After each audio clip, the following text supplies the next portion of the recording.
Welcome back. Welcome back. Shout out to 7 grams. A 7G. That chick with the Venom video. You make sure she gets this video. Everything I'm gonna say in this video is me running my mouth.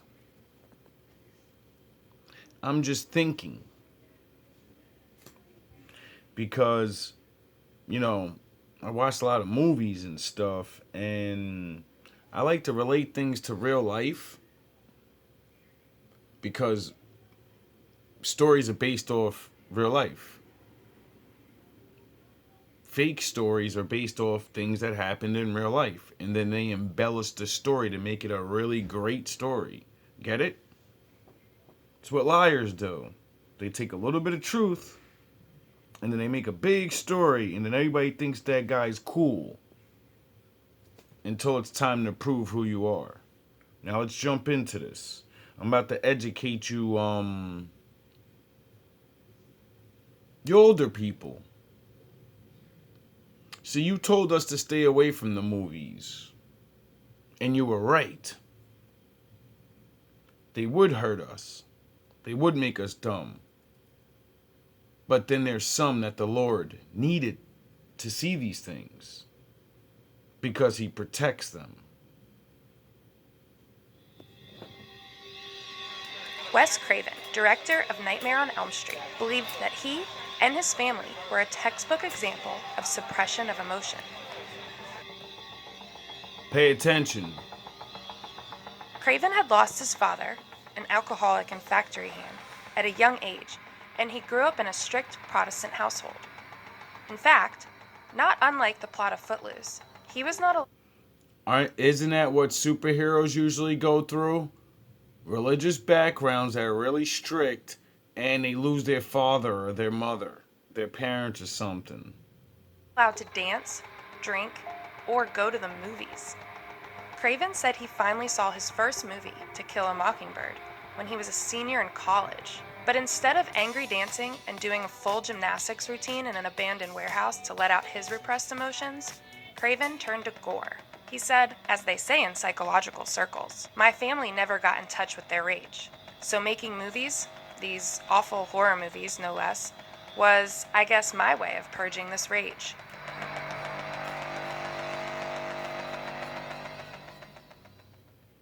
So can you say he, instead of going to the light side of reality and say, I gotta burn off this energy this way, or learn about these things, I'm gonna go learn about the darker things. He's not a bad person. He's just, no one told him, be interested in this.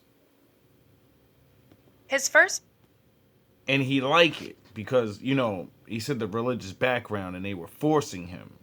And in that religious background he was in, they said you can't dance, you can't sing, you can't. So, all he had was the law.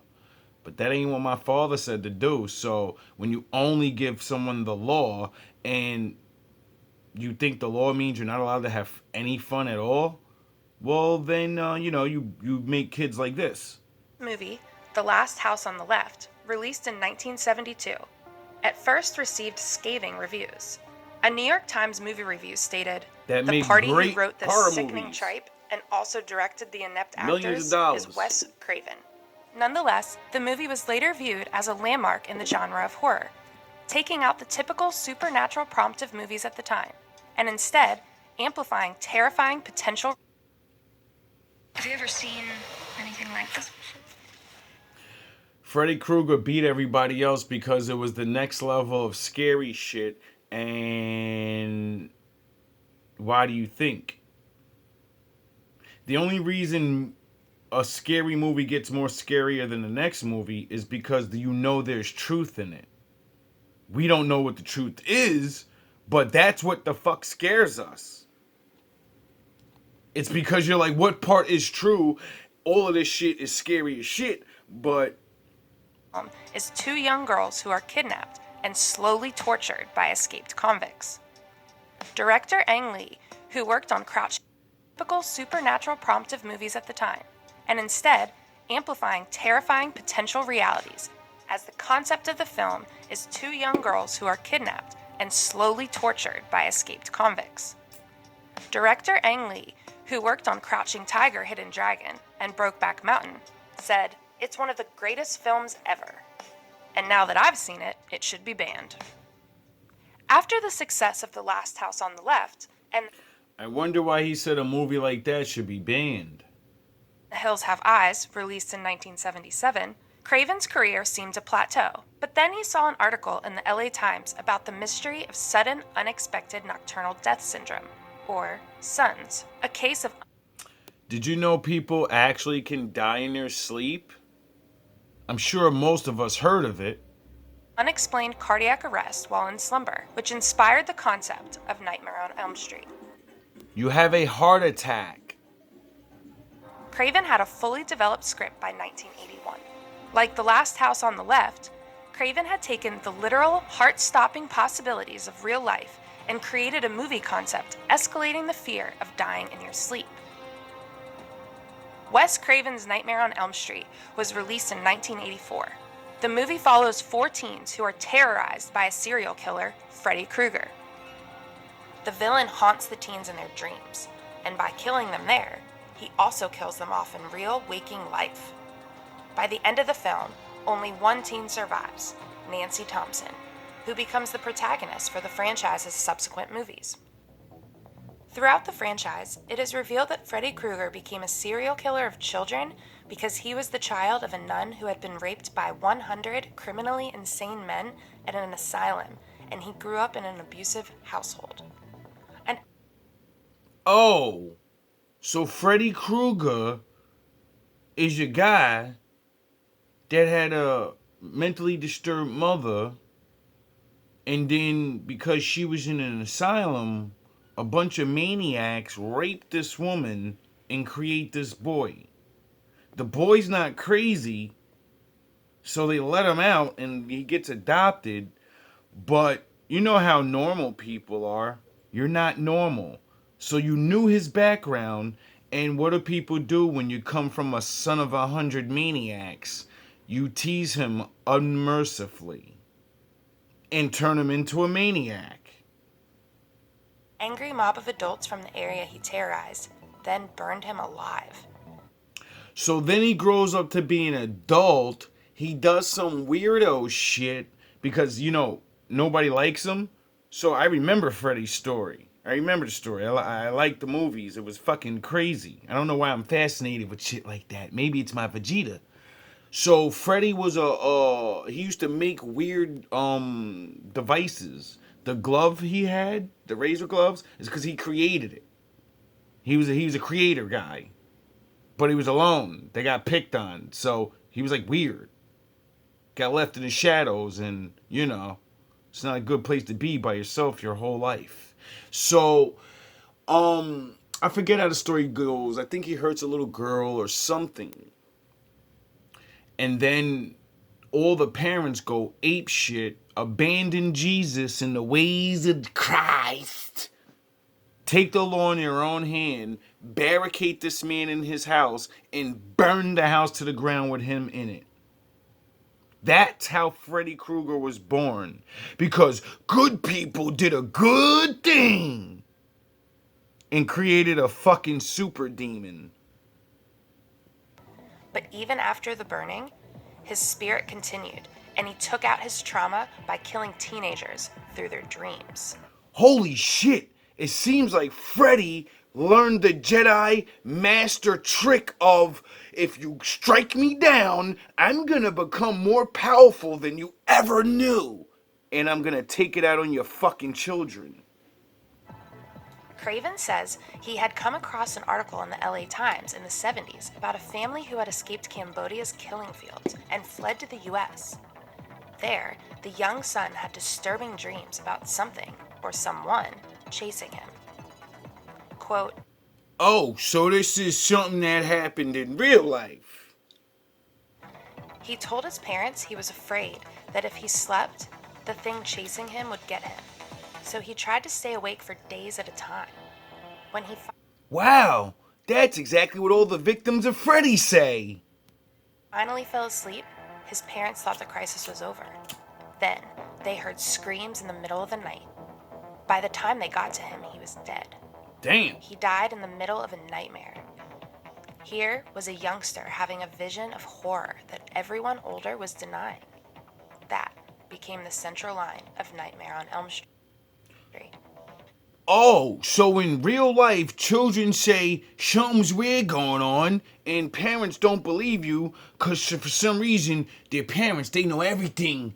From the scientists and people that told them, they know everything. So then you tell your kid, shut the fuck up, you're having nightmares, and then your kid don't wake up ever again. There were other cases of men dying in their sleep under similar contexts. 10 cases of sons occurred between October 1st, 1986 and April 30th, Oh, really? that were reported to the CDC. Each victim of these sons' cases was a Southeast Asian refugee. All of the deceased were male and ranged from ages 19 to 57. Oh, really? They had experienced some form of cardiac arrest in their sleep, perhaps due to stress, but the direct causes are unknown. Oh, wow, that's crazy. Craven was also inspired to maintain the concept of the parents who neglected their son's genuine fear of whoever or whatever was taunting his dreams in the Elm Street film. I wonder if you can go on YouTube or other places. I wonder if you can ask your kids or your nieces, did you ever have a dream where you felt like... I wonder if we have videos of kids telling their parents, like, yo, bro, there's something under the fucking bed, bro. Like, and then, you know, you're like, it's not there. I checked. Well, maybe they were dreaming. And in the dream, the thing was under the fucking bed. You get it now? No, I'm just playing around. This is just speculation. The adults in the movie are disconnected from reality. Yes. Dealing with their own issues as pill poppers and alcoholics. Wow. So in the movie, everybody's a drug addict and a drunk. I wonder if in real life, the most people's children that get harmed are the ones that are under influences and not watching their kids. I wonder. The teens of I gotta check that statistic. Despite the film's title, the street name is never actually mentioned in the movie. Robert Englund, who portrayed... Oh, so the name of the movie's not even in the fucking movie.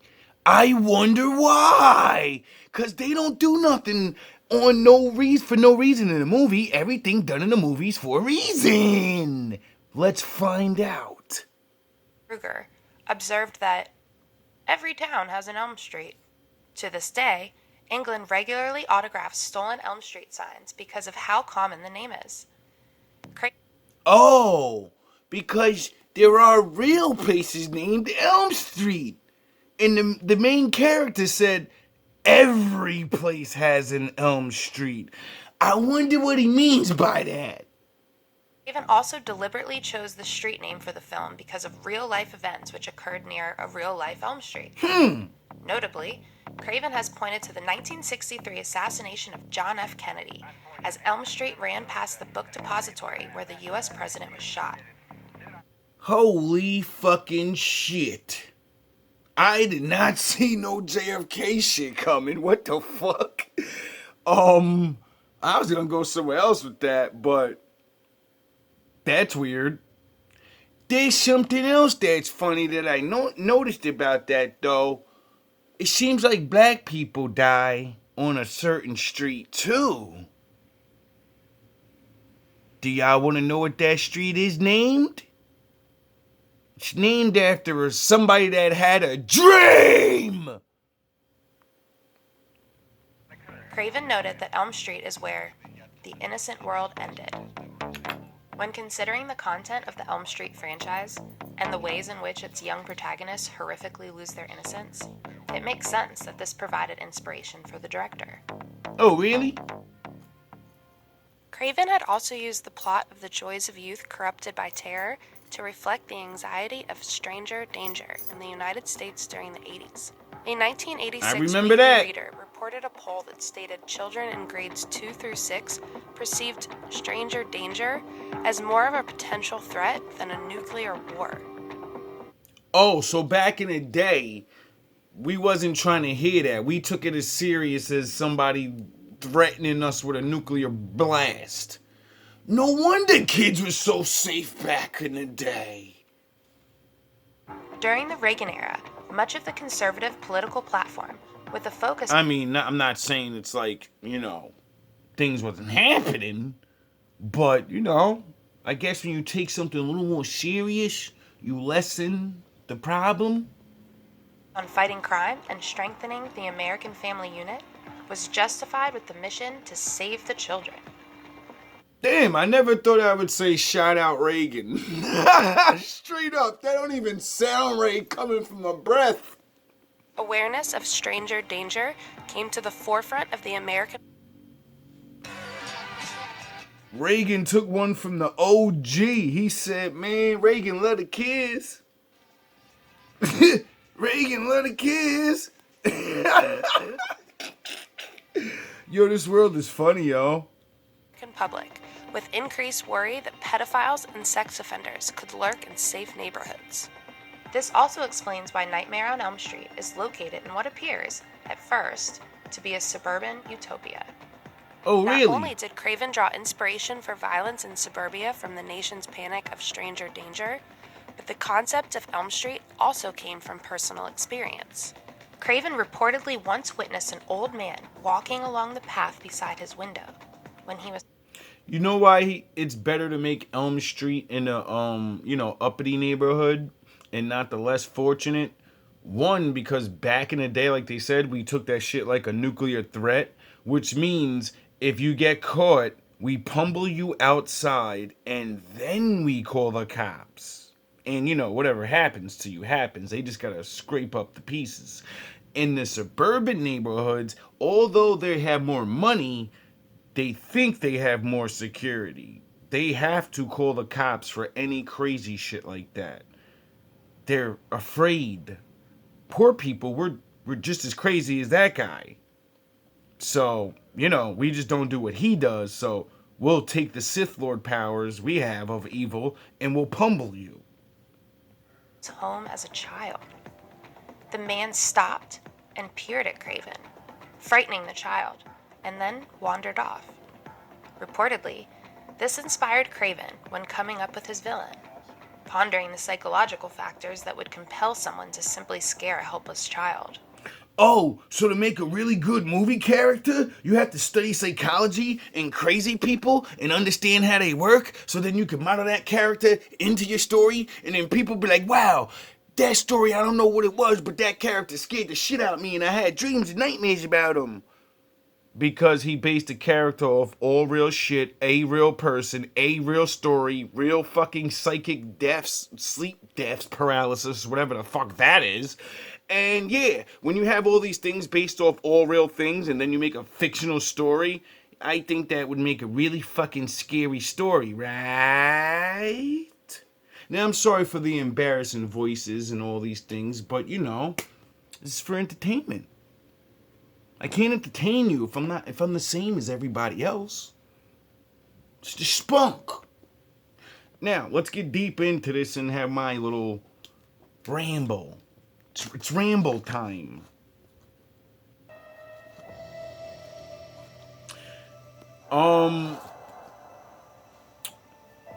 Freddy Krueger Dream Master.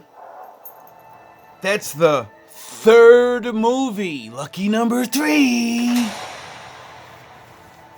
Now that movie is about Nancy, the antagonist, which we all end up finding out somehow way down the line. I think she's related to Freddy or something like that. And that's why he can't finish her. Just like they can't kill him. I think he can't kill her or something like that. I forget how the story goes, but we'll get to that meat later.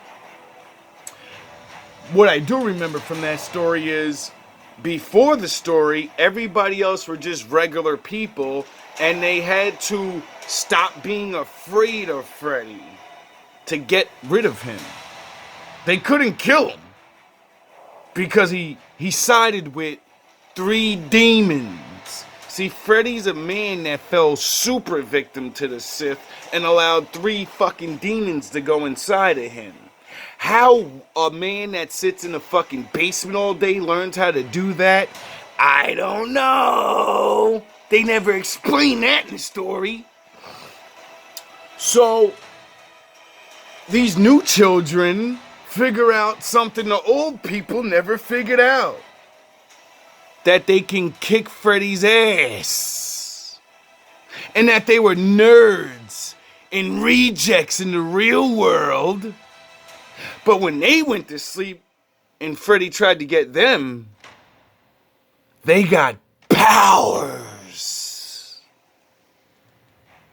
And Freddy got scared because he understood the good guys had the same powers as he did. When they went into the dream, they can control the dreams too. And they could be whatever they wanted to be. And so since, they were different, and they all had their own heroes and own things they liked, one became a wizard, and one became a girl that was a punk rocker that liked to play with switchblades. And the other one was fucking, he liked karate, so he mastered fucking karate in 2 seconds, and he's fucking better than Bruce Lee, and all these things. But they lost. They weren't strong enough. They didn't know how to master their powers. And Freddy knew together they couldn't be stopped. So he singled them out one by one. And he took them. One by one. Our only hope. The children. But Freddy didn't count on that girl, Alice, whatever her name is.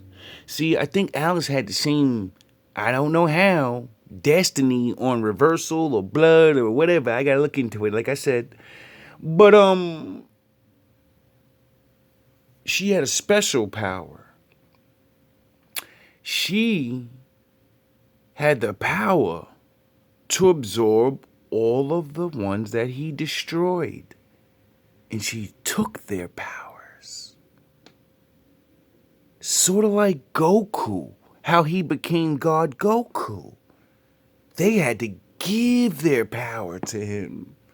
In this world, Goku's a girl. And Goku had his team, and they died. And before they died, they gave her their power. And so, at a last attempt, and for the vengeance of her squad, she took that motherfucker up by herself with all their powers and unleashed fury upon him. And I forget how it ends. That's why I gotta watch the movie. But I'm sure she gets rid of him. But, there's more movies, so she didn't finish them. But she figured out his weakness like they always do. Don't be afraid of him. And fuck him up. I think that's when they figured out they can rip him out the dream, bring him into the real world, and then start breaking his bones. He has no power when he gets back here. He's just a burnt man. Yeah. See, I don't know what all that means, but I get the reference.